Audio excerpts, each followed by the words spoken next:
Situasi Gurun Barat 1876. Nama, Pendeta Gila Penulis, Gu Zhenren. Plus mematikan mengatur ulang. Fang Yuan diam-diam berkata, leluhur transformasi 1000, berhentilah mengejarku. Aku bisa menemukan jalan keluar dari ini, aku akan membawamu keluar dan kau memberiku Gu abadi yang bermutasi sebagai hadiah, bagaimana? Leluhur transformasi 1000 tertawa dingin, ia menjawab, angan-angan, jika kau membuka jalan keluar dan mengembalikan Gu abadi, kami akan mengampuni nyawamu. Setelah amarahnya mereda, ia memikirkan tindakan Fang Yuan mencuri Gu, itu berarti ia tidak perlu takut. Kemarahannya yang hebat sebelumnya memang nyata, tetapi setelah itu hanya akting. Formasi adaptasi Li yang tak terhitung jumlahnya telah rusak, jika leluhur transformasi 1000 ingin meninggalkan tempat ini, pilihan terbaik adalah meminjam kekuatan Fang Yuan. Bahkan jika ia tidak bisa, ia pasti tidak bisa membiarkan Fang Yuan melarikan diri. Jika Fang Yuan benar-benar melarikan diri, ia akan berhadapan dengan pengadilan surgawi. Pada akhirnya, ia akan terlalu lelah, bahkan jika ia melarikan diri, iblis licik ini akan menyergap dan menyerangnya. Leluhur transformasi 1000 memiliki pandangan ke depan yang baik, visinya tidak terbatas hanya pada pertempuran ini. Jadi, dia mengejar Fang Yuan tanpa henti, mengikutinya dari dekat. Adapun istana patung segudang, bahkan jika dia meninggalkannya di dalam menjungkirbalikkan langit dan bumi, itu hanya sementara. Selama dia melarikan diri, dia akan mampu menyerang 4 rumah Gu abadi di luar jurus pamungkas. Keempat rumah Gu abadi mempertahankan menjungkirbalikkan langit dan bumi, itulah kelemahan terbesar jurus ini, begitu mereka ditangani atau diganggu, medan perang pengadilan surgawi yang dibuat dengan susah payah akan memiliki celah yang parah, mereka tidak akan mampu mempertahankannya. Sekaligus, ketiga pihak Fang Yuan, leluhur transformasi 1000 dan pengadilan surgawi mengejar dan melarikan diri, mereka memiliki banyak metode yang menciptakan keributan besar, langit dan bumi berguncang. Secara diam-diam, mereka terlibat dalam perang psikologis, mereka bersekongkol dan berkomplot satu sama lain. Setelah kebuntuan yang panjang, ekspresi ketiga abadi pengadilan surgawi berubah. Dari luar medan perang, sejumlah besar orang menyerbu masuk, ada banyak dewa Gu termasuk peringkat 8, mereka memiliki 4 rumah Gu abadi. Istana di depan menjulang tinggi seperti gunung, keramaian bercampur dalam kesungguhannya, batu bata hijau dan ubin emasnya memancarkan aroma tanaman dan pohon yang pekat. Apalagi kalau bukan istana kacang ilahi. Orang yang mengendalikan istana kacang ilahi adalah tetua tertinggi kedua klan Fang, Fang Dichang. Di sampingnya, ada Fang Gong, Fang Hua Seng dan yang lainnya. Jurus pembunuh abadi, petir musim semi kehidupan segudang. Fang Dichang tidak berbicara, dia langsung memanipulasi istana kacang ilahi dan menembakkan bola petir yang tak terhitung jumlahnya. Pengadilan surgawi segera menjadi kacau. Istana kacang ilahi. Melihat bahwa ciptaan dewa abadi teratai Genesis digunakan untuk melawan mereka, para dewa abadi pengadilan surgawi menjadi merah padam. Mereka berasal dari jalur lurus Gurun Barat. Mengapa mereka ada di sini? Jalur lurus Gurun Barat tidak bersatu, hanya klan Fang, klan Tian, klan Dong, klan Si, dan klan Tang yang ada di sini. Para dewa abadi pengadilan surgawi segera menyadari siapa yang telah tiba. Setelah Fang Dichang menyempurnakan istana kacang ilahi, kesulitan klan Fang teratasi, kebangkitan klan Fang sudah tak terbendung. Selama mereka menunjukkan istana kacang ilahi, jalur lurus Gurun Barat akan memahami kenyataan dan mengubah pendirian mereka. Fang Dichang menggunakan kesempatan ini untuk secara diam-diam menghubungi jalur lurus Gurun Barat. Untuk bekerja sama dengan tubuh utamanya, dia harus bertindak cepat sambil merahasiakannya. Akhirnya, dia hanya mengumpulkan 4 klan super, klan Tian, klan Dong, klan Si, dan klan Tang. Tingkat kekuatan ini sudah cukup untuk mengubah situasi. Pengadilan surgawi terkejut, pengaturan mereka kuat di dalam tetapi lemah di luar. Istana kacang ilahi memperlihatkan kekuatan yang mengerikan, keempat rumah Gu abadi pengadilan surgawi bergetar hebat, mereka sangat dirugikan. Jurus pamungkas yang menjungkirbalikkan langit dan bumi juga sangat terganggu, jurus itu tidak dapat dipertahankan dengan sempurna. Tidak kusangka itu begitu mudah. Fang Yuan tertawa keras saat dia melarikan diri keluar menggunakan rute yang terbuka. Kemana kau pergi? Leluhur transformasi 1000 mengejarnya tanpa henti. Fang Yuan berbalik sambil mencibir, kau benar-benar mengira aku takut padamu. Kapal perang terbang tahun segudang tiba-tiba berbalik saat pedang fajar melesat keluar seperti semburan air. Leluhur transformasi seribu berteriak dengan marah tetapi dia tidak dapat bertahan melawan kekuatan penuh rumah Gu abadi peringkat 8 ini. Dia dipaksa kembali ke langit dan bumi yang menjungkir balikan. Dia terjebak lagi. Aku pergi. Fang Yuan tertawa terbahak-bahak saat kapal perang terbang tahun segudang merobek udara, menghilang dengan cepat. Jalan lurus gurun barat menjadi riuh. Beberapa ingin menghentikan Fang Yuan tetapi Fang Dicang menghentikan mereka dengan nada yang dibenarkan. Lepaskan Fang Yuan, dia adalah musuh pengadilan surgawi, dia akan membantu kita di masa depan. Fang Dicang memimpin pasukan sekutu untuk melawan pengadilan surgawi. Pengadilan surgawi berada dalam keadaan yang canggung sekarang, ada leluhur transformasi seribu di dalam dan jalan lurus gurun barat di luar. Xing Ye Wang berteriak dengan marah, orang-orang abadi gurun barat. Kalian adalah aib jalan lurus, kamu secara terbuka membantu para dewa Gu jalur iblis. Fang Dicang mencibir dan menjawab, pengadilan surgawi yang agung jauh lebih tidak tahu malu daripada kami. Kalian sendiri yang menerima iblis gurun barat Wan Zihong, tetapi kalian malah ingin menuduh kami. Xing Ye Wang tercengang dan tidak bisa berkata apa-apa. Pangeran Feng Xian berkata dengan nada dingin, apakah kalian benar-benar akan menentang kami, pengadilan surgawi, hari ini? Fang Dicang menjawab, belum lama ini, klan Fang kami mengalami situasi yang berbahaya, pengadilan surgawi kalianlah yang menambahkan bahan bakar ke dalam api, kalian memiliki ambisi yang besar. Apakah kalian benar-benar berpikir gurun barat tidak memiliki orang-orang yang cerdas atau luar biasa? Ketika tembok-tembok regional lenyap dan kelima wilayah menjadi satu, apakah gurun barat akan membiarkan kalian memperlakukan kami seperti daging di talenan? Pangeran Feng Xian mendengus dingin. Dia berhenti berbicara. Hehehe, tidak kusangka gurun barat akan memiliki junior yang begitu menarik. Wajah Wan Zihong sedikit berubah warna saat dia melihat ke arah istana kacang ilahi dengan penuh minat. Dia berkata, kita akan mundur. Tidak ada yang bisa dilakukan, mundur adalah pilihan terbaik. Pengadilan surgawi mundur dengan tenang dan tertib, mereka tidak cemas. Tidak perlu mengejar mereka, kata Fang Dicang. Ini membuat semua dewa Gu menghela napas lega. Bagaimanapun, mereka tidak ingin bertarung dengan pengadilan surgawi sampai akhir. Jika kerugian mereka besar, kekuatan super gurun barat lainnya akan diuntungkan. Hanya leluhur transformasi seribu dan jalan lurus gurun barat yang tersisa. Pintu istana kacang ilahi terbuka saat Fang Dicang melangkah keluar, tersenyum, leluhur transformasi seribu, kita memiliki musuh yang sama. Tidak lama lagi, kelima wilayah akan bergabung. Dunia Dewa Gu akan menghadapi era besar yang belum pernah terjadi sebelumnya. Kami bersedia bergabung dengan Anda dan melawan musuh. Apa pendapat Anda tentang itu? Petik 2. Orang ini dapat melihat gambaran besarnya. Mata leluhur transformasi seribu bersinar, dia mengangguk saat dia mengingat kata-kata Fang Dicang di dalam hatinya, aku akan mencarimu. Bagus, dengan bantuanmu, pengadilan surgawi pasti akan mengalami masa yang lebih sulit. Fang Dicang bertepuk tangan dan dia tertawa keras. Ayo pergi. Dia memerintahkan pasukan sekutu jalur lurus gurun barat untuk pergi bersama. Mereka datang dengan cepat dan pergi dengan cepat pula. Namun, para dewa gurun barat memiliki wajah yang sangat gembira. Karena mereka mengalahkan pengadilan surgawi. Ini adalah pengadilan surgawi. Hanya Fang Gong yang tampak khawatir. Dia melihat Fang Dicang yang percaya diri di sampingnya memimpin pasukan sementara dia, tetua tertinggi pertama, menjadi pengiring. Dia merasakan tekanan yang sangat besar. Tapi memangnya kenapa, Fang Dicang dan aku hanya memiliki konflik internal.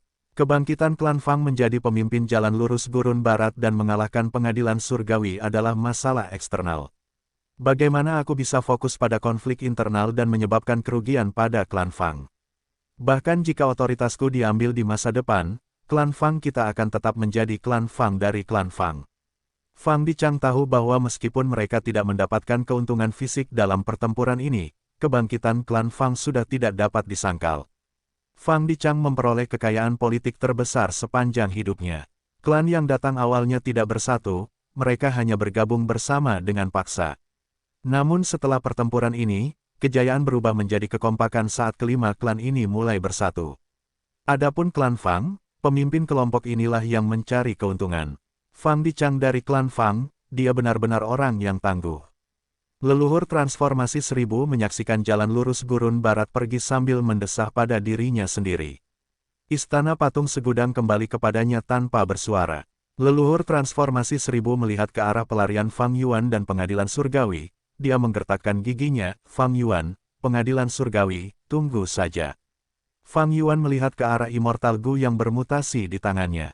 Immortal Gu ini bentuknya aneh, tubuhnya seperti kumbang tanduk panjang, kakinya seperti 8 laba-laba, kepalanya bertanduk seperti kumbang badak, sayapnya seperti jangkrik, dan 2 lengan belalang sembah.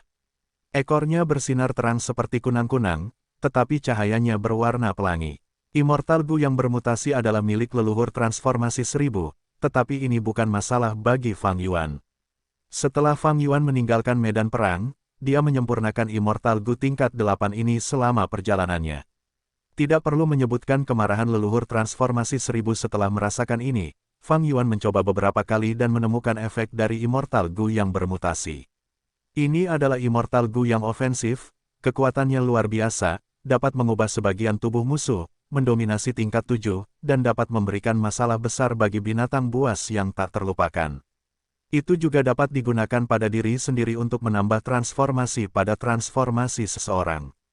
Misalnya, jika Fang Yuan berubah menjadi harimau, setelah menggunakan Gu abadi bermutasi, ia bisa mendapatkan 2 sayap di tubuh harimaunya, ia mungkin mendapatkan mata ketiga di kepala harimaunya, ia bahkan mungkin menumbuhkan penyengat kalajengking di ujung ekornya. Tentu saja, ini adalah mutasi positif. Mungkin juga ada mutasi yang merugikan. Misalnya, perut harimau mungkin menumbuhkan kaki gajah yang jauh lebih panjang dari seluruh tubuh harimau. Punggung harimau mungkin mendapatkan lubang pantat, itu akan menjadi kelemahan yang jelas yang akan menjadi target musuh. Menggunakan Gu abadi bermutasi saja akan memiliki efek campuran, itu berisiko. Karena Gu abadi ini adalah peringkat 8, itu akan memicu mutasi tingkat peringkat 8, akan ada efek besar pada tubuh.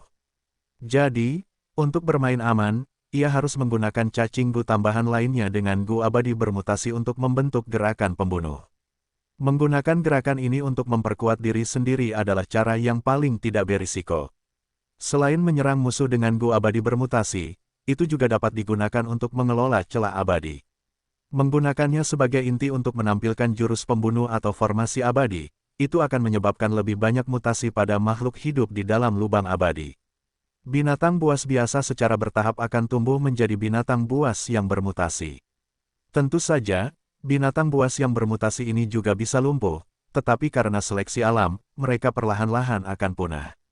Adapun binatang buas bermutasi yang kuat itu, mereka akan bertahan hidup dan bereproduksi, menciptakan spesies baru.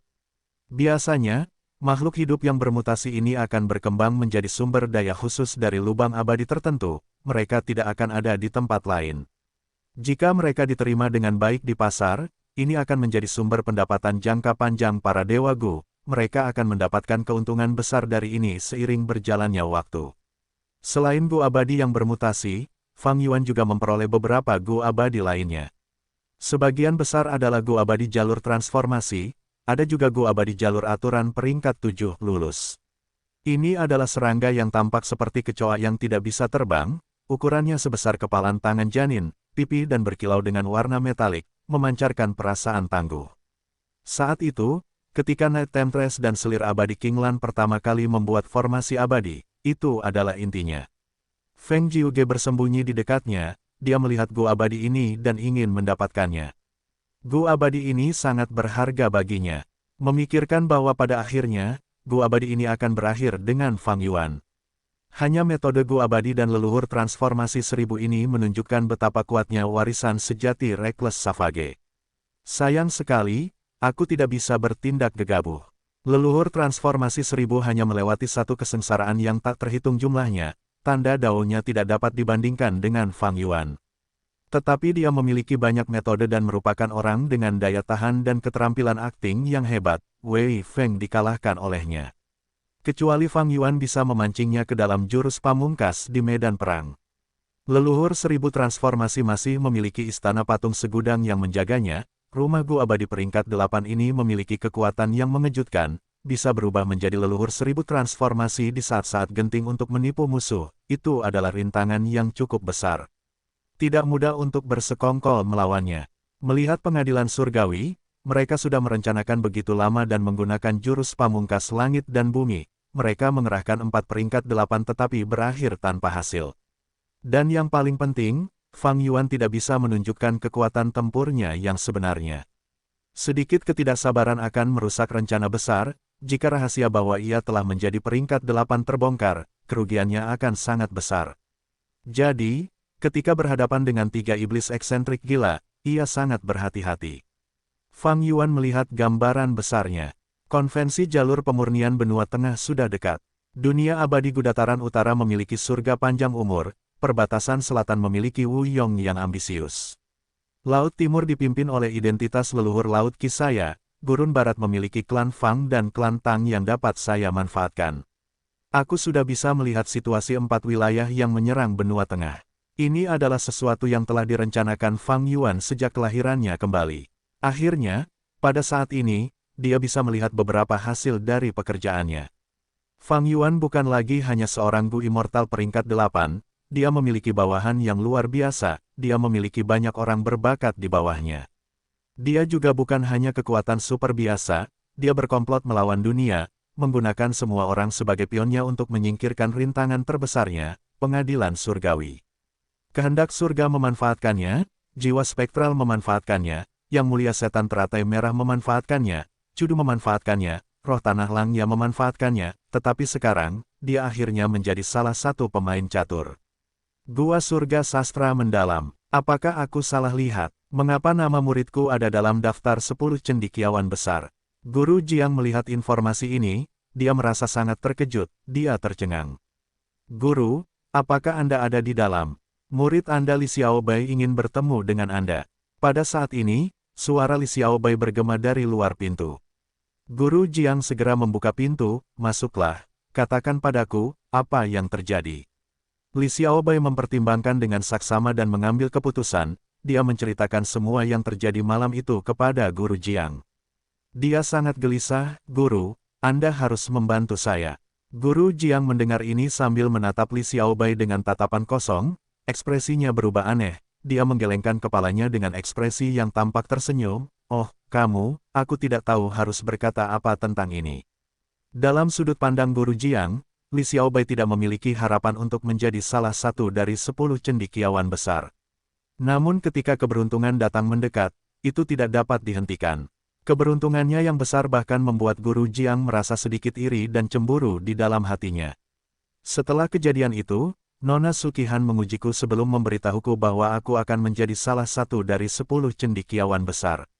Aku menerima bimbinganmu dan tidak berani bersikap sombong, aku segera menolaknya tetapi Nona Sukihan sudah memutuskan, aku tidak berdaya melawannya, bagaimanapun juga, yang lemah tidak dapat bersaing dengan yang kuat. Li Xiaobai mengungkapkan kesedihannya. Petik 2, pertemuanmu akan membuat semua orang iri, kamu ingin menolaknya. Guru Jiang tersenyum. Guru, berhentilah mengolok-olokku. Aku datang ke sini untuk memintamu menyelamatkan hidupku. Aku tidak memiliki cukup bakat, menjadi salah satu dari 10 cendekiawan besar hanya akan mendorongku ke jurang kehancuran. Li Xiaobai menangkupkan tinjunya dan berkata, Guru Jiang berhenti tersenyum, dia mengangguk, ya, kamu tidak sombong atau angkuh, kamu bisa melihat kenyataan. Jelas, aku tidak membuang-buang waktuku untuk mengajarimu. Tapi kamu terlalu memikirkannya, sebelum menjadi salah satu dari 10 cendekiawan hebat, jika kamu mencoba bersaing untuk mendapatkan tempat, kamu akan menghadapi bahaya besar. Tapi sekarang kamu sudah menjadi salah satu dari mereka, istana kekaisaran akan membelamu. Siapapun yang mencoba menyakitimu juga akan menyerang reputasi istana kekaisaran, apakah kamu mengerti ini? Li Xiaobai menggelengkan kepalanya, tapi aku masih merasa sangat khawatir. Dibandingkan dengan 9 lainnya, aku kurang terkenal, orang-orang mungkin akan mengejarku. Selain itu, setelah kejadian itu, Nyonya Suki Han juga bersikap sangat ketat padaku. Guru Jiang mengangguk lagi, meskipun aku di sini, aku pernah mendengar tentang junior Suki Han ini, dia memiliki bakat yang luar biasa dan sifat yang sombong, karena dia ingin bertanggung jawab atas dirimu. Aku yakin dia ingin menikahimu, maksudku, dia ingin kamu menikah dengan klan Su. Dia adalah salah satu cendekiawan wanita paling terkenal, suaminya harus menyamai bakatnya. Namun, dia tidak akan bertindak membabi buta, dia ingin mengujimu terlebih dahulu, setelah melihat bahwa kamu memiliki bakat, dia menominasikanmu. Di masa depan, dia akan membuka jalan untukmu dan membantumu untuk maju lebih jauh. Mengatakan demikian, Guru Jiang menatap Li Xiaobai dengan ekspresi yang rumit. Dia juga salah satu dari 10 cendekiawan hebat di masa lalu, dia bangga dengan bakatnya dan memandang rendah semua orang. Namun kenyataan itu kejam, hanya ada satu jalan untuk maju, banyak orang ingin memperjuangkannya. Dia tidak dapat bersaing dengan mereka, setelah waktu yang lama, meskipun reputasinya menyebar luas, dia hanya terkenal di luar istana kekaisaran. Tidak disangka muridnya yang memiliki bakat, latar belakang, dan jaringan yang rendah akan berhasil karena keberuntungan yang luar biasa. Untuk alasan yang tidak masuk akal, dia menjadi orang kepercayaan Su Qihan dan sangat didukung olehnya. Lupakan Su Qihan sendiri, tetapi dia didukung oleh klan Su, ayahnya adalah kanselir pengadilan Su. Li Xiaobai tiba-tiba mendapatkan latar belakang yang sangat besar. Sejujurnya, awalnya aku cukup senang, tetapi akhir-akhir ini, aku merasakan sesuatu yang salah, aku menjadi lebih takut. Nona Su Qihan memiliki begitu banyak pengagum, masalah ini tidak boleh diketahui orang lain, semua jenius muda berbakat ini akan membenciku karena menjadi kekasih Nona Su. Terutama setelah pemilihan 10 cendekiawan hebat, aku harus memasuki pengadilan dan bertemu kaisar, di sepanjang jalan menuju kota kekaisaran, apa yang harus kulakukan? Aku tidak berdaya sekarang, aku butuh bantuanmu, Guru. Li Xiaobai menghela napas dalam-dalam. Guru Jiang sedikit tidak senang, dia menggerutu pelan, Xiaobai, jangan meremehkan dirimu sendiri, kamu punya cukup bakat, apakah menurutmu pengajaranku sia-sia? Sebagai muridku, ketika orang lain menargetkanmu, mereka perlu mempertimbangkan reputasiku juga. Bagaimana dengan ini? Aku akan menulis beberapa surat rekomendasi untukmu, kunjungi mereka dan mereka akan memberimu bantuan di sepanjang jalan. Mengatakan demikian, dia berhenti sebentar saat Guru Jiang mengambil keputusan, kamu bisa tinggal di sini selama beberapa hari, aku akan menyampaikan beberapa metodeku kepadamu. Li Xiaobai sangat gembira, dia segera membungkuk dalam-dalam, murid ini berterima kasih kepada guru. Su Qihan ingin dia merahasiakannya tetapi Li Xiaobai tidak terlalu peduli tentang itu. Setelah waktunya tepat, dia segera memberitahu rahasia itu kepada Guru Jiang, dia tampak meminta bantuan tetapi dia sebenarnya menunjukkan nilainya sendiri. Guru Jiang dikeluarkan dari istana kekaisaran, dia tidak bisa masuk ke inti, melihat bahwa muridnya memiliki peluang tinggi untuk masuk, jika muridnya menjadi terkenal di masa depan, apakah dia akan melupakan guru yang berharga ini? Mustahil. Guru Jiang sangat akrab dengan sifat Li Xiaobai, dia bukan orang yang tidak tahu berterima kasih. Bahkan jika dia ingin mengabaikannya di masa depan, dia akan tunduk pada opini publik, dia tidak akan berani mengabaikan dermawan dan guru ini. Semakin tinggi status Li Xiaobai, semakin dia akan menghargai reputasinya, dan semakin dia akan membalas guru ini. Memikirkan hal ini, Guru Jiang memutuskan untuk melakukan yang terbaik dan menggunakan semua sumber dayanya untuk membantu siswa ini mendapatkan kesuksesan dan status. Keberhasilan muridnya juga akan menjadi keberhasilannya sendiri. Gua Surga Bencana Binatang, Kota Elang Suci. Dari segi ukuran, Kota Elang Suci jauh lebih besar daripada kota Tebing Gunung. Kota Tebing Gunung hanyalah sebuah kota kecil, tetapi Kota Elang Suci merupakan salah satu kota utama. Di kehidupan sebelumnya, ketika Fang Yuan menyerang Gua Surga Bencana Binatang, ia berubah menjadi iblis banteng dan pertama kali mendarat di kota ini.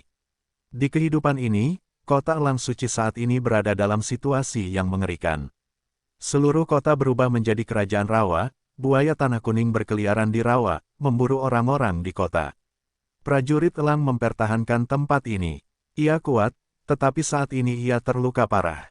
Seekor elang tua yang sunyi telah melukainya, elang itu masih terbang di langit, jika ada prajurit yang muncul, ia akan menukik ke bawah dan menyerang.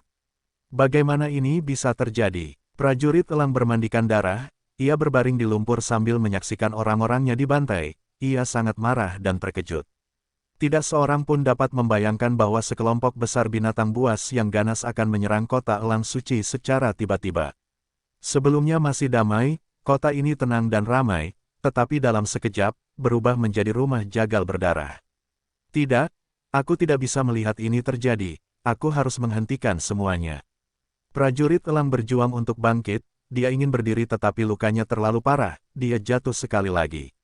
Saat dia akan jatuh ke tanah, lengan muda dan berotot mencengkeram prajurit elang. Paman Elang, kamu tidak bisa bertarung lagi, jika kamu terus melakukannya, kamu akan mati. Sebuah suara muda berkata, prajurit elang menoleh untuk melihat anak muda yang mendukungnya, dia tersenyum pahit, Du kecil, terima kasih telah menyelamatkan hidupku.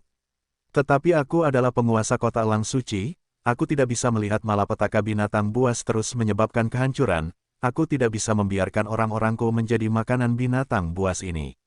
Paman Elang, biarkan aku melakukannya.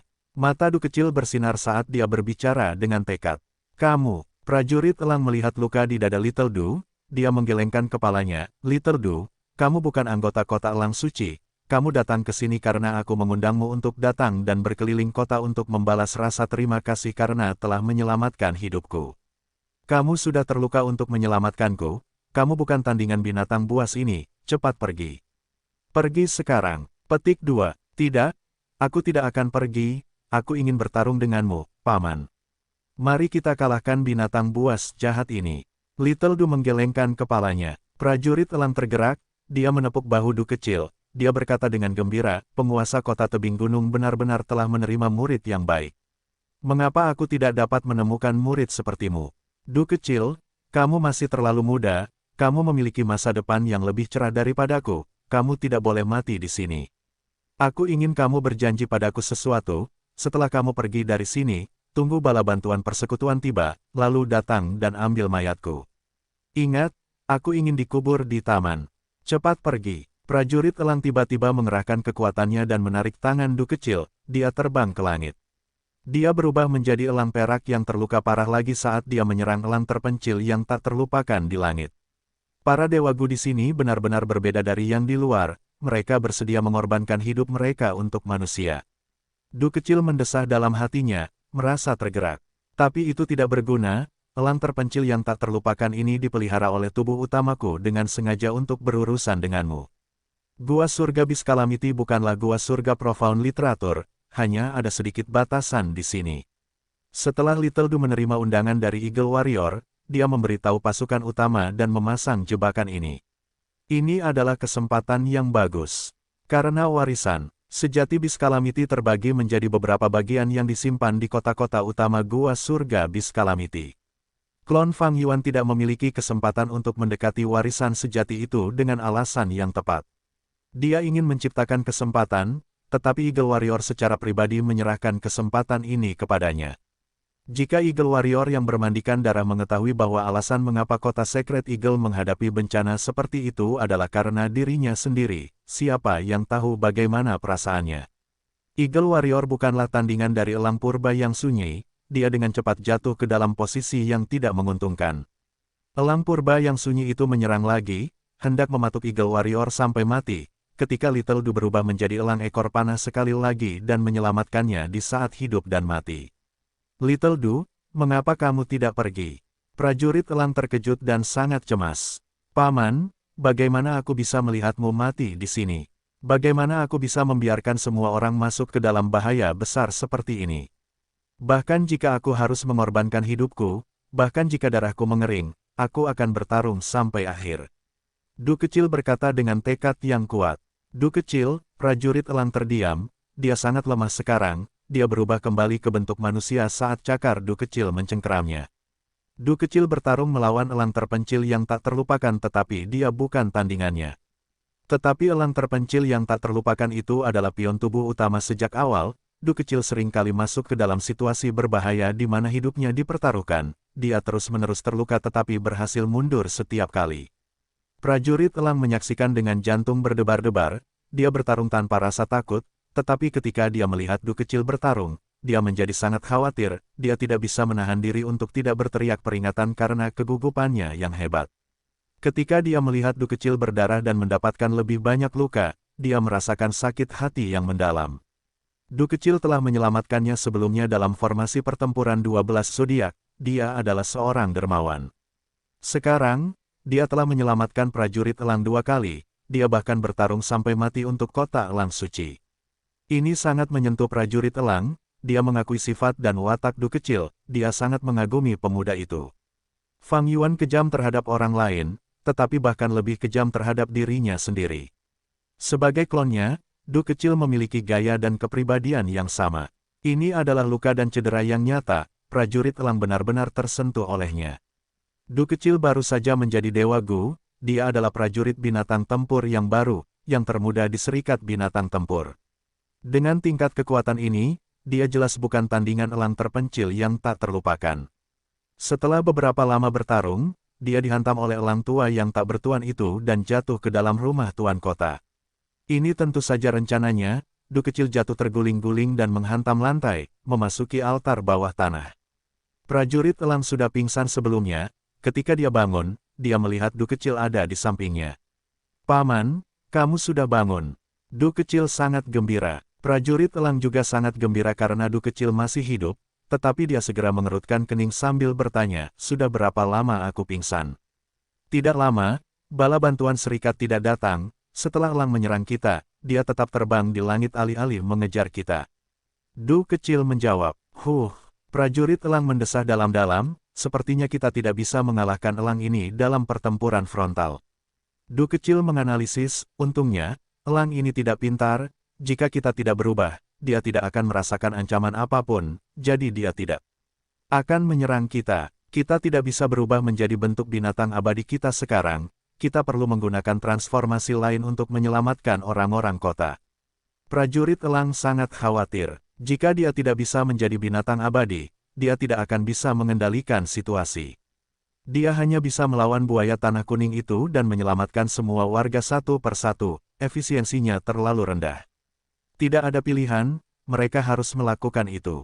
Tetapi ketika mereka hendak pergi, mereka menemukan bahwa sejumlah besar buaya tanah kuning telah membentuk kelompok, mereka telah menutup semua pintu masuk. Ada 2 buaya tanah kuning buas yang terpencil juga. Prajurit elang dan Du kecil tidak bisa berubah menjadi binatang abadi, mereka tidak dapat melawan 2 binatang buas itu, mereka harus mundur. Prajurit elang duduk di tanah, wajahnya pucat pasi, sepertinya kita hanya bisa menunggu bala bantuan. Kuharap mereka bisa segera datang.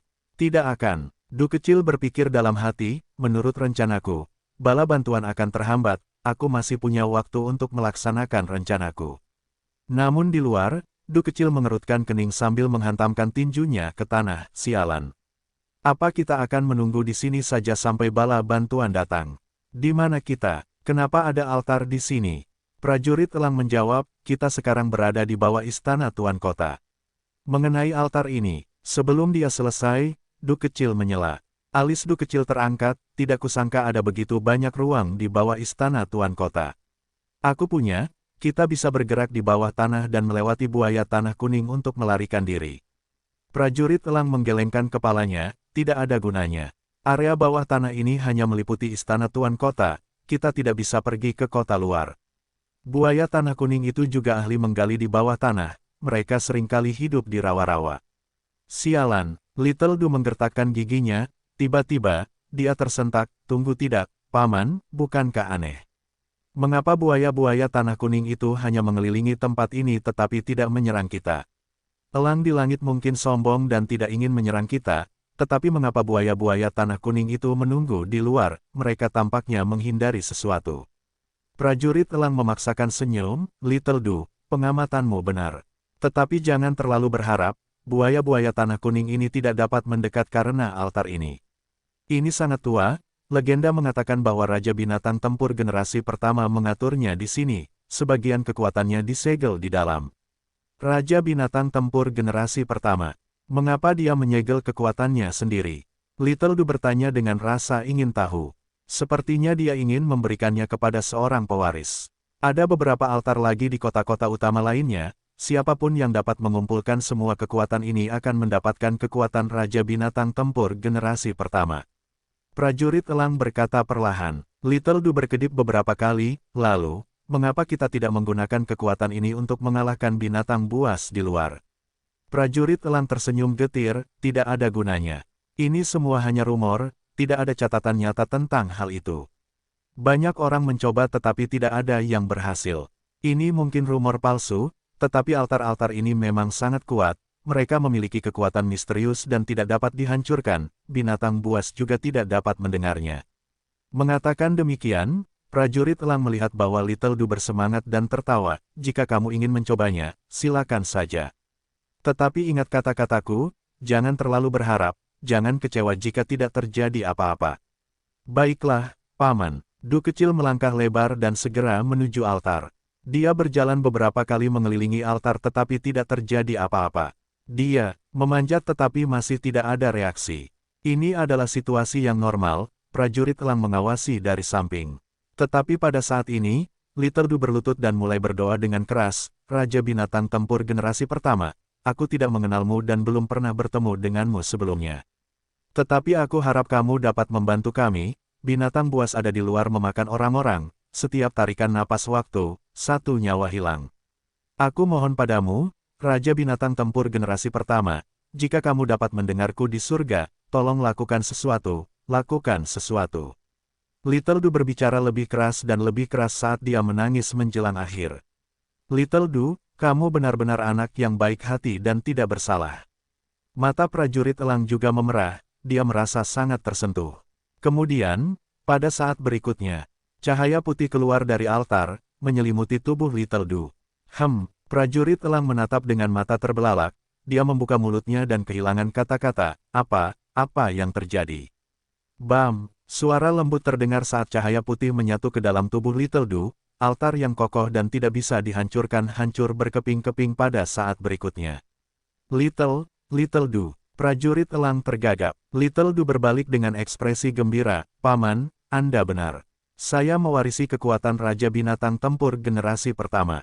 Sebuah keajaiban. Ini adalah keajaiban. Prajurit elang bereaksi saat dia mengangkat kepalanya ke langit, menjadi sangat bahagia.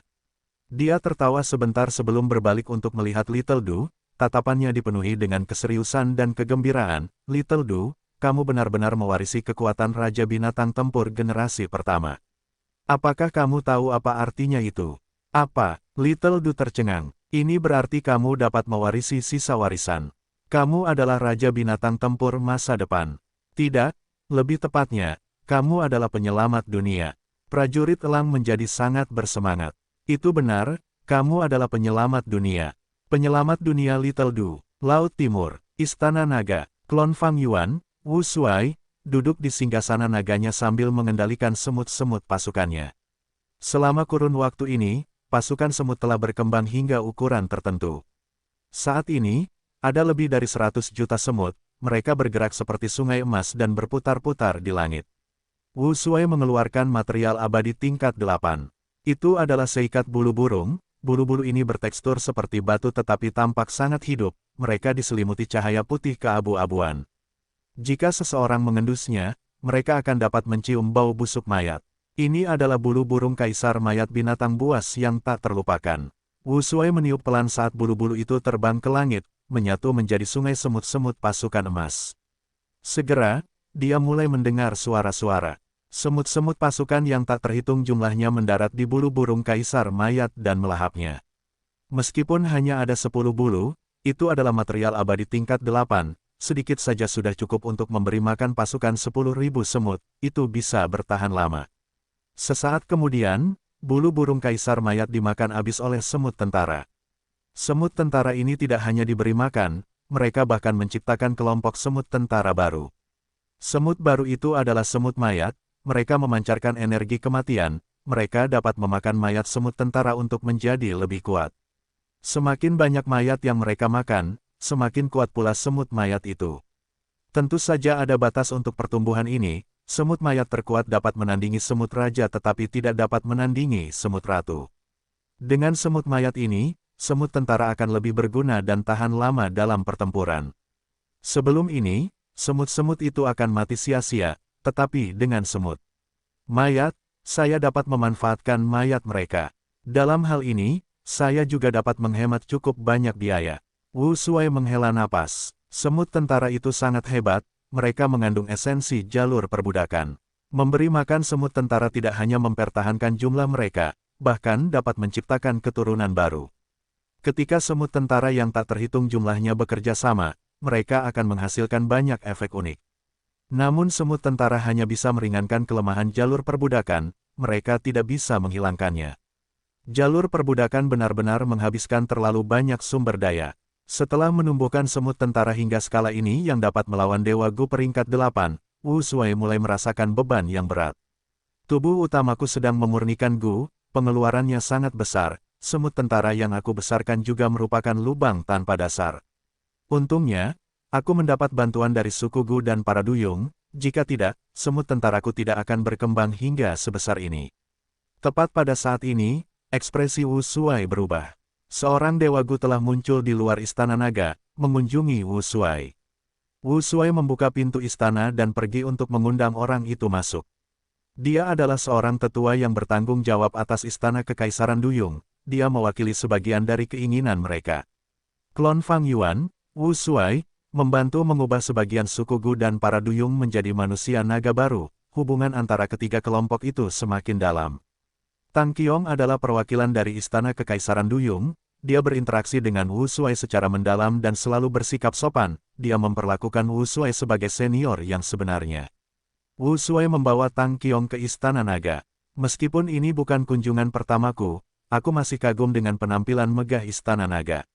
Tang Qiong mendesah pada dirinya sendiri, dia memiliki ekspresi yang tulus. Wu Shuai tertawa, "Peri Tang Qiong, apa yang membawamu ke sini?" Tang Qiong menunjukkan ekspresi serius, "Senior, leluhur Laut Qi mengadakan perjamuan di Laut Timur, dia telah mengundang seluruh dunia abadi Gu Laut Timur untuk hadir. Istana Kekaisaranku juga menerima undangan, Tetua Agung kami ingin bertanya kepada senior apakah Anda akan pergi ke perjamuan bersama kami." "Oh, itu masalahnya." Wu Shuai mendengar ini dan matanya bersinar terang. Setelah tubuh utama Fang Yuan menyambar Gu abadi yang bermutasi, dia menggunakan identitas leluhur Laut Qi untuk ikut campur dalam politik Laut Timur. Perjamuan Laut Timur ini adalah salah satu rencana Fang Yuan, tetapi dalam rencananya, dia tidak mengundang Wu Shuai. Bukankah mudah untuk mengundang klonnya sendiri? Tetapi Fang Yuan ingin menyembunyikan Wu Shuai untuk saat ini, dia tidak ingin mengungkapnya dulu. Pengadilan Kekaisaran Duyung benar-benar mengundang Wu Shuai untuk pergi bersama mereka, tindakan ini memiliki makna yang dalam. Itu menunjukkan bahwa para duyung benar-benar ingin lebih dekat dengan para manusia naga. Saya memiliki Istana Naga Rumah Gu Abadi peringkat 8 sementara Pengadilan Kekaisaran Duyung tidak memiliki Rumah Gu Abadi peringkat 8. Kekuatan mereka terbentuk dengan bantuan Yang Mulia Abadi Bumi Surga saat itu, setelah bertahun-tahun, pengaruh Yang Mulia Abadi Bumi Surga telah berkurang, perlindungannya pada akhirnya akan lenyap. Sebagai manusia varian, ras manusia naga memang sekutu alami. Meski begitu, para duyung mengambil risiko besar, Tetua Agung generasi saat ini memiliki banyak tekad. Wu Shuai memikirkannya, dia mengajukan pertanyaan yang jelas, lalu, apakah leluhur Laut Qi juga mengundang Fang Yuan? Di dalam istana, Tang Qiong menggelengkan kepalanya, leluhur Laut Qi telah mengumumkan bahwa dia tidak akan mengundang Fang Yuan. Dia mengatakan bahwa, perjamuan ini adalah perjamuan Laut Timur, Fang Yuan bukanlah Dewa Laut Timur, dia tidak akan diundang.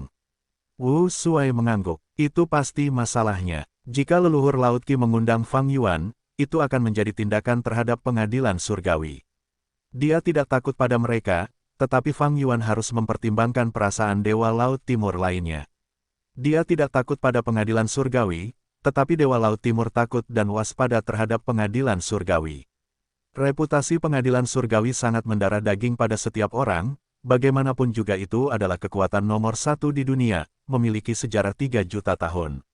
Jika dia mengundang Fang Yuan, Dewa Laut Timur mungkin akan berpikir 2 kali dan memutuskan untuk tidak menghadiri perjamuan, itu akan bertentangan dengan niat Fang Yuan. Leluhur Laut Qi juga baru saja mengambil setengah warisan sejati asal primordial dari Dukelong. Jika dia segera mendekati Fang Yuan setelah itu akan merugikan gambaran besar. Tang Qiong mengamati ekspresinya tetapi tidak memiliki temuan. Wu Shuai ambisius dan tak terduga, itu normal bahwa dia tidak menunjukkan tanda-tanda di wajahnya. Tang Qiong harus menyemangatinya, "Senior Wu Shuai, maafkan kata-kataku yang tidak sopan, tetapi menurut pendapat sukuku, meskipun kau memiliki perjanjian dengan Fang Yuan dan bekerja sama, kau adalah dirimu dan Fang Yuan adalah Fang Yuan, kita tidak dapat memperlakukan keduanya sebagai entitas yang sama. Meskipun Fang Yuan kuat, dia adalah manusia dengan identitas khusus, dia kejam dan sulit dibaca. Manusia naga akan berkuasa, tetapi untuk benar-benar bangkit, kau harus mengandalkan dirimu sendiri, menjadi kekuatanmu sendiri dan mendominasi wilayahmu sendiri. Haha, kau benar. Wu Shuai tertawa, aku akan mengingat ketulusan sukumu.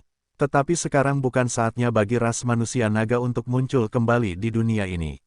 Leluhur Laut Qi mengundang sejumlah besar Dewa Gu Laut Timur, meskipun dia memiliki beberapa perjanjian dengan pengadilan surgawi dan berada dalam posisi netral, pengadilan surgawi tidak akan menginginkan orang yang berpengaruh seperti itu ada di dunia Dewa Gu Laut Timur. Petik 2. Jika aku bergabung dalam perjamuan, pengadilan surgawi akan lebih waspada, mereka bahkan mungkin mengambil tindakan. Saat itu, kita belum bisa memastikan sikap apa yang akan diambil leluhur Laut Qi. Selain itu, identitasku bukanlah Dewa Laut Timur. Tang Qiong merenungkannya, menurut kesimpulan sukuku, leluhur Laut Qi kuat tetapi sebagai seorang kultivator tunggal, dia mungkin ingin tetap netral. Dia telah membuat perjanjian dengan pengadilan surgawi dan Fang Yuan, senior, jika kau pergi, dia akan memiliki kesempatan yang baik untuk menyatakan pendiriannya, dia pasti akan menyambutmu, meskipun sikapnya mungkin tidak terlalu antusias atau dingin. Beri aku waktu untuk mempertimbangkannya. Wu Shuai merenung dan berkata, baiklah, senior, jika kau ingin pergi, silakan hubungi aku. Aku akan pergi. Melihat Tang Qiong meninggalkan istana naga, Wu Shuai berpikir keras. Dari masalah ini, dia bisa melihat sikap para duyung, itu sangat menguntungkan baginya, dia bisa memanfaatkannya. Sejujurnya, dia tidak ingin membebani tubuh utama secara berlebihan. Dia lebih suka menyelesaikan sebagian besar hal sendiri melalui usahanya sendiri.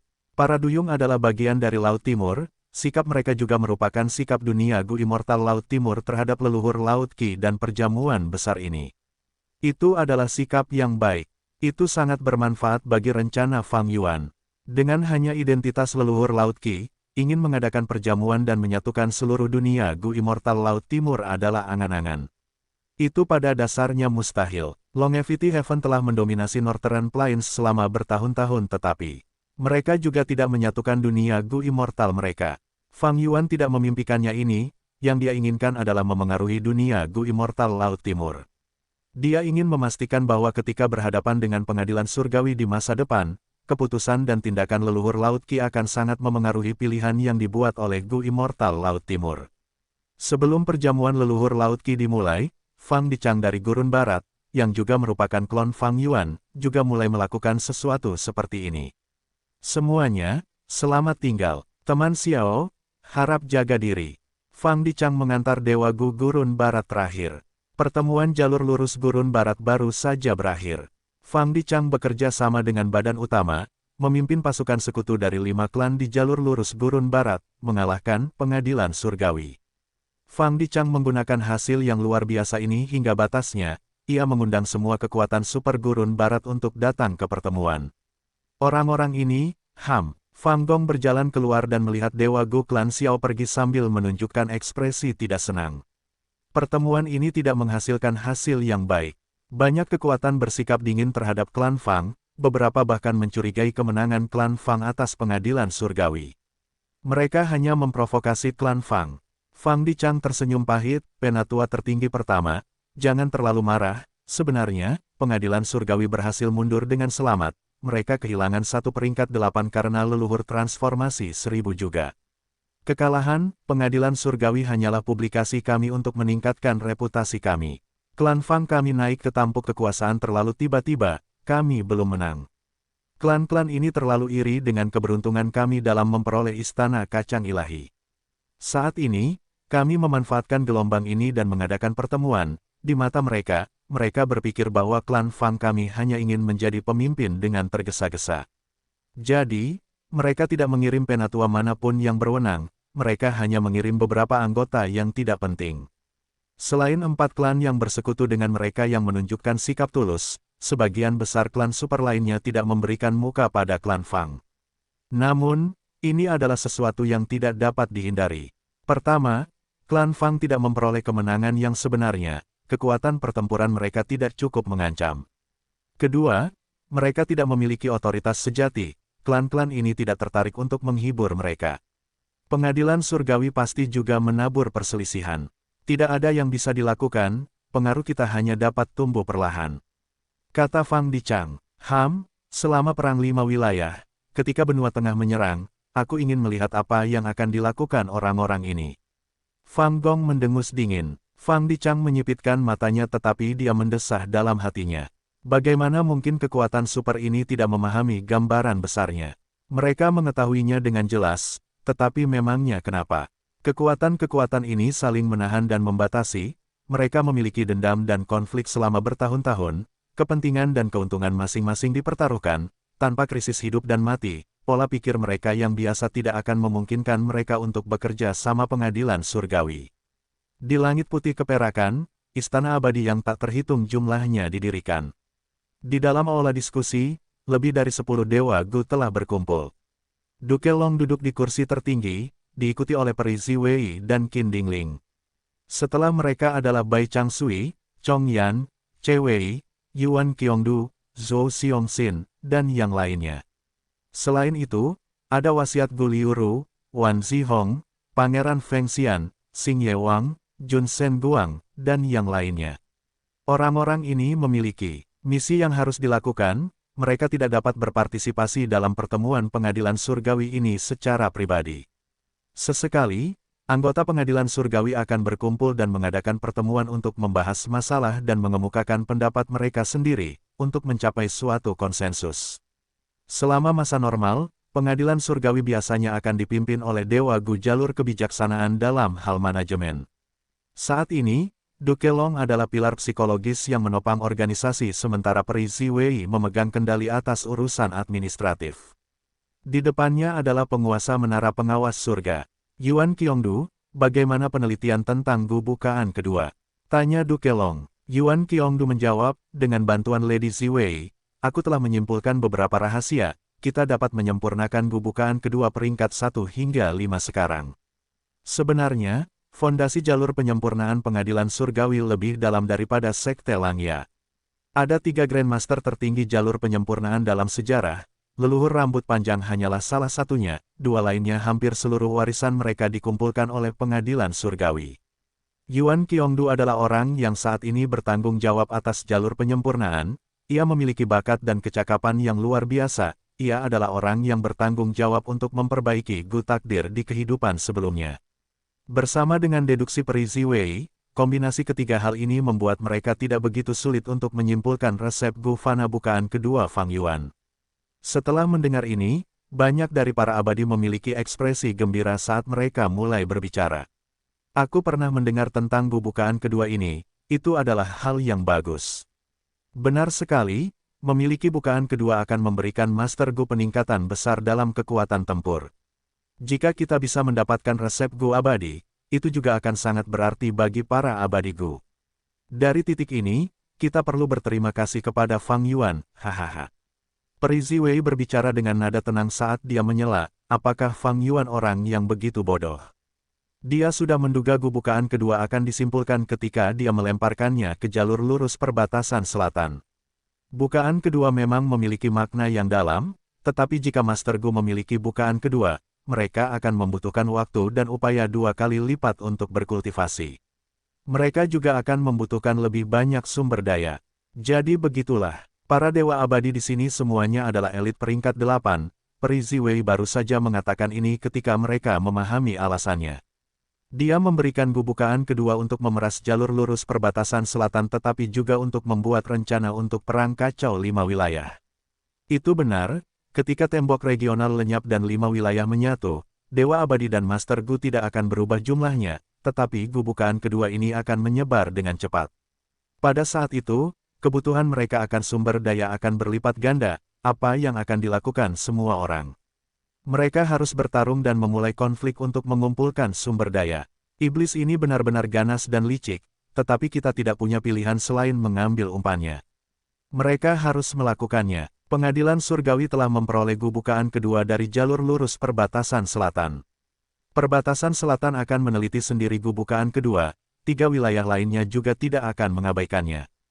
Gu bukaan kedua adalah sesuatu yang akan menyebabkan badai di dunia jika diedarkan. Seperti saat leluhur laut darah menciptakan jalur darah, bahkan jika jalur lurus dari 5 wilayah melarang kultivasi jalur darah, masih banyak Master Gu jalur darah dan Dewa Gu. Kita belum bisa menyimpulkan resep Gu abadi bukaan kedua. Duke Long, yang diam saja, tiba-tiba bertanya. Dia berbicara sangat sedikit tetapi dia sering langsung ke pokok permasalahan, ini tidak terkecuali. Yuan Qiongdu tersenyum pahit dan menggelengkan kepalanya, kita masih jauh dari menyimpulkan resep Gu abadi. Jika aku bisa mendapatkan bantuan dari beberapa ahli jalur penyempurnaan setingkatku, aku mungkin bisa menyimpulkannya lebih cepat. Tetapi saat ini, energi dan waktuku terbatas, aku tidak bisa mengurus terlalu banyak hal sekaligus. Yuan Qiongdu mengalami masa sulit baru-baru ini. Sebelumnya, ketika Fang Yuan mencaplok Sekte Langya, dia harus memodifikasi formasi untuk memperbaiki Gu Takdir. Itu karena formasi tersebut merujuk pada kuali penyempurnaan, itu harus diubah demi alasan keamanan. Setelah itu, Fang Yuan merebut jalur lurus perbatasan selatan, Yuan Qiongdu bertugas memurnikan Gu ruang tetap sebelum yang lain. Setelah itu, Fang Yuan mengalahkan pengadilan surgawi di Sungai Waktu, rumah Gu abadi jalur waktu pengadilan surgawi hancur. Yuan Qiongdu harus memurnikan Gu sekali lagi, untuk mencoba memurnikan Gu abadi jalur waktu ini. Baru-baru ini, Qin Dingling bangun, dia menyerahkan setumpuk resep Gu abadi jalur keberuntungan kepada Peri Ziwei. Yuan Qiongdu bertanggung jawab untuk memurnikannya. Memurnikan Gu adalah tugas yang berbahaya untuk memulai. Fang Yuan telah memurnikan banyak Gu ini sebelumnya, Yuan Qiongdu menghadapi banyak kegagalan selama periode ini. Hari-hari terakhir ini, dia telah menderita luka-luka hebat karena memurnikan Gu.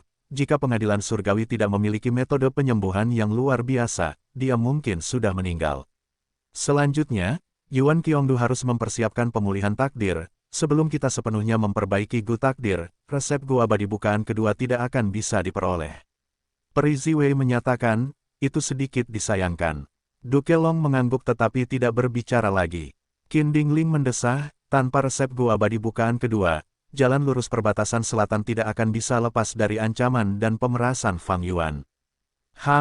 Para abadi perbatasan selatan ini benar-benar aib jalan lurus, mereka diperas sampai sejauh ini. Di dalam aula, Xing Ye Wang menggerutu tidak senang. Sebenarnya, jalan lurus perbatasan selatan telah melakukan banyak hal. Mereka mulai membangun menara suar, ini adalah rumah Gu abadi yang patut diwaspadai. Jalan lurus perbatasan selatan mencoba melepaskan diri dari Fang Yuan, hanya klan Ba dan klan Xia yang menginginkan Gu abadi bukaan kedua, mereka dikendalikan olehnya.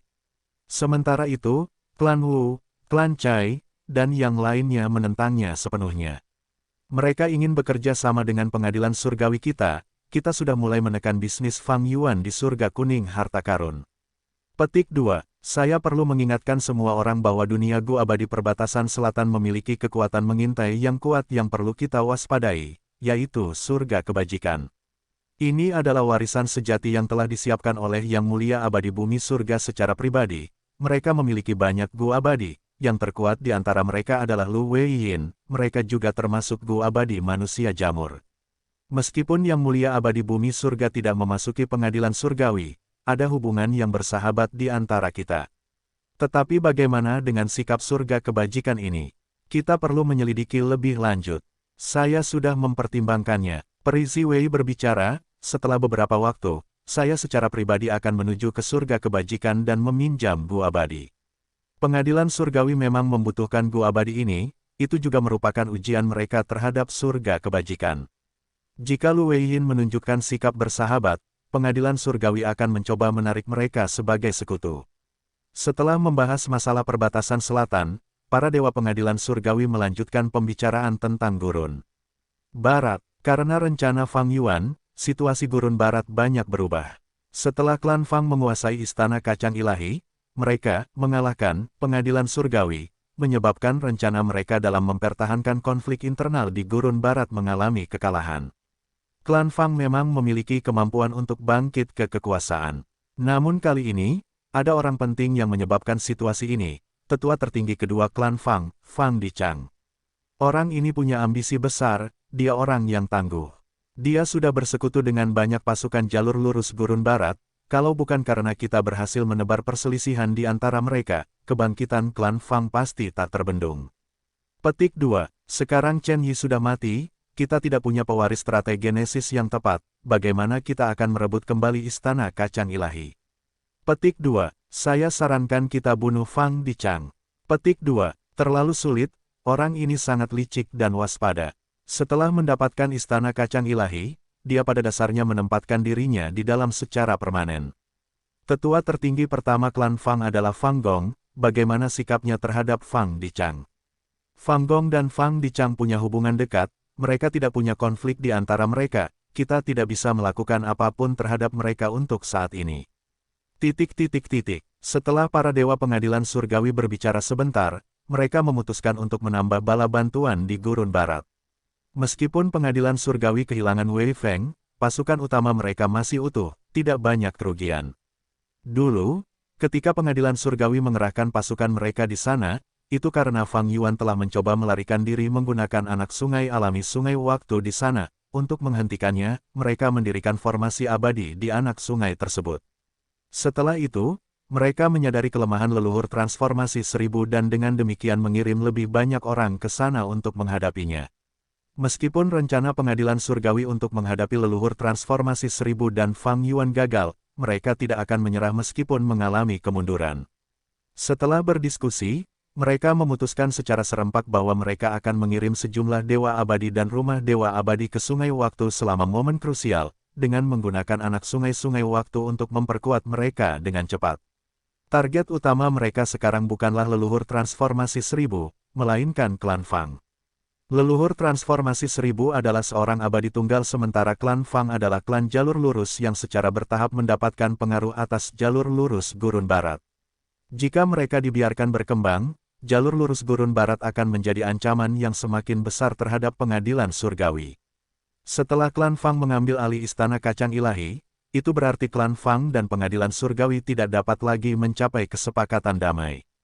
Karena itu, pengadilan surgawi mulai bersiap untuk berurusan dengan klan Fang, itu adalah langkah yang logis.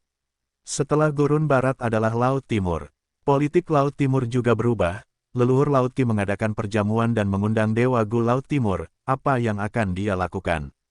Belum lama ini, leluhur Laut Qi mencapai kesepakatan dengan Duke Long, dia berhenti membantu Fang Yuan, orang ini tampaknya merupakan pihak yang netral tetapi kita tidak bisa mengendurkan kewaspadaan terhadapnya. Kami telah menyusup ke perjamuan Laut Timur ini. Jika leluhur Laut Qi bergerak, kami akan segera mengetahuinya. Adipati Long berbicara lagi, leluhur Laut Qi memiliki kekuatan yang luar biasa, dia tidak kalah dariku. Pendapat pribadiku adalah untuk secara aktif membujuk dan mempengaruhi orang ini ke pihak kita. Ini agar pengadilan surgawi menghadapi lebih sedikit ancaman sebelum kita berhasil memperbaiki Gu Takdir. Kata-kata Adipati Long membuat para dewa Gu pengadilan surgawi merasakan emosi yang berat. Laut Timur memiliki leluhur Laut Qi yang dapat menyaingi Adipati Long dalam hal kekuatan pertempuran. Para dewa Gu pengadilan surgawi agak tidak dapat menerima kenyataan ini. Setelah menyelesaikan masalah Laut Timur, mereka pindah ke dataran utara. Pengadilan surgawi sangat memperhatikan setiap gerakan dari surga panjang umur dataran utara. Di antara keempat wilayah, pengadilan surgawi paling waspada dalam hal dataran utara. Politik dataran utara telah dipengaruhi oleh pengadilan surgawi. Kerja sama leluhur tua Suehu dan pengadilan surgawi merupakan kesuksesan besar bagi mereka. Jika surga panjang umur ingin menyatukan dunia Dewa Gu dataran utara, leluhur tua Suehu akan menjadi rintangan terbesar. Setelah masalah dataran utara, Adipati Long menyebutkan sungai waktu. Sekarang, kita punya 5 rumah Gu abadi jalur waktu, tetapi kita tidak dapat menemukan jejak pulau batu teratai merah. Bisakah kita melakukan sesuatu? Namun, para dewa pengadilan surgawi tidak memiliki ide bagus. Pulau-pulau batu teratai ini dibuat oleh Yang Mulia Setan Teratai Merah. Qin Dingling juga menggelengkan kepalanya, dalam aspek jalur keberuntungan, kita sudah memiliki pelindung Dao Feng Jiu Ge yang menjaganya. Dia memiliki keberuntungan yang kuat, jika dia gagal, maka tidak ada yang bisa kita lakukan. Adipati Long terdiam, dia merasa sedikit kecewa. Perbaikan Gu Takdir adalah rencana terbesar pengadilan surgawi. Dalam pikiran Adipati Long, Wu Yong, Longevity Heaven, Fang Yuan, dan Istana Naga semuanya berada di bawah tingkat ancaman Yang Mulia Setan Teratai Merah. Tetapi tidak ada cara lain, pengadilan surgawi telah melakukan yang terbaik, formasi penyegelan teratai penekan sungai adalah pencapaian terbesar mereka. Sayang sekali mereka masih jauh dari menemukan pulau batu teratai merah. Aula diskusi menjadi sunyi. Namun pada saat ini, mata peri Ziwei tiba-tiba berbinar. Selanjutnya, Duke Long dan Qin Dingling juga menunjukkan ekspresi terkejut. Akhirnya, semua dewa surgawi yang tersisa menjadi sangat bersemangat. Berita datang begitu tiba-tiba. Pulau Batu Teratai Merah muncul di Sungai Waktu. Guliuru telah memastikannya, Pulau Batu Teratai Merah ini adalah yang asli tanpa diragukan lagi. Kami akhirnya menemukan satu warisan sejati Teratai Merah. Selama kita bisa mendapatkannya, kita akan bisa menemukan jalan menuju warisan sejati Teratai Merah lainnya. Adipati Long mengangguk, ini hal yang baik, kita perlu mencoba mendapatkan warisan sejati ini sesegera mungkin sekarang. Juga, waspadalah terhadap Fang Yuan. Para dewagu pengadilan surgawi berubah serius. Memang, keributan ini tidak bisa disembunyikan darinya lama-lama. Saat itu, dia pasti akan muncul. Siapkan formasi penyegelan teratai penekan sungai dengan cepat, kita butuh lebih banyak bala bantuan, jika Fang Yuan datang, kita akan membunuhnya.